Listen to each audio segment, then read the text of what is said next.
Alright, another video. This is a cheap budget lens that you could get for your Canon DSLR.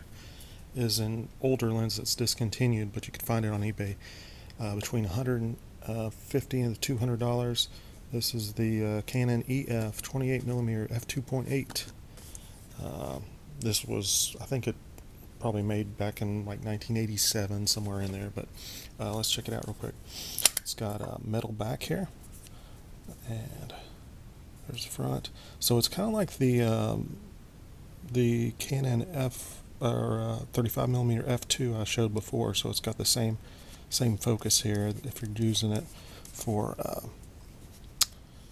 video, this is kind of narrow and not very. Can you hear that? How loud that is? So it's not very good for that, but it does work for video as well, of course. But let's check it out on the camera. This is a Canon 6D here, and we'll listen to see how the autofocus works. See, it has that buzzy autofocus. Hear that? But it focuses pretty quick, as you can see. It wasn't too bad. Let's try it again.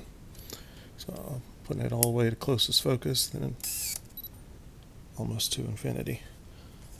Very nice. Very sharp, actually.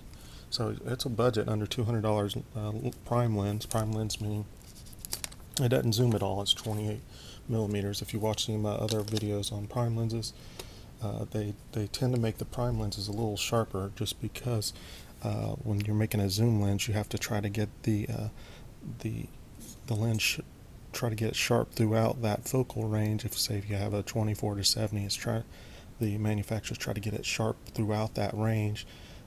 Somewhere in there, there's going to be some give. So with the 28 or with the prime lens, they're just trying to get it sharp and get all the characteristics shoved into that one focal length. So it tends to be a little bit better lens, a little bit sharper. And usually the f-stop is lower, so you could get a wider aperture, which means you could let more light in, so it'll be a little bit better for low light and easier to get that bokeh. So why did I buy this lens? Well, once it was cheap, so this one's actually in really super condition. So I was using these two lenses. That's what I was saying. I like prime, so I had the 20mm and the 40mm. I've got reviews on both of these, so check these out.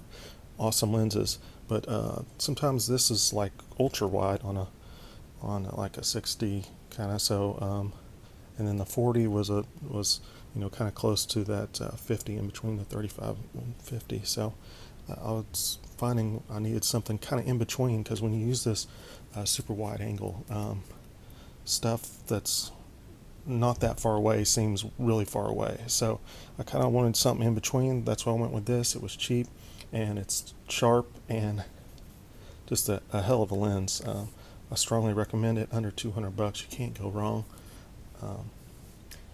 on eBay. So I'm gonna take it outside and do some test shots and maybe a little bit of video footage. This will all be shot on my Canon 6D full frame camera. So if you have a crop sensor camera, this will be more like a 40 something millimeter. So it will be excellent for portraits for that. But I use this lens mostly for landscapes and stuff, but it will work for some street photography and stuff like that, where you need a little bit wider angle.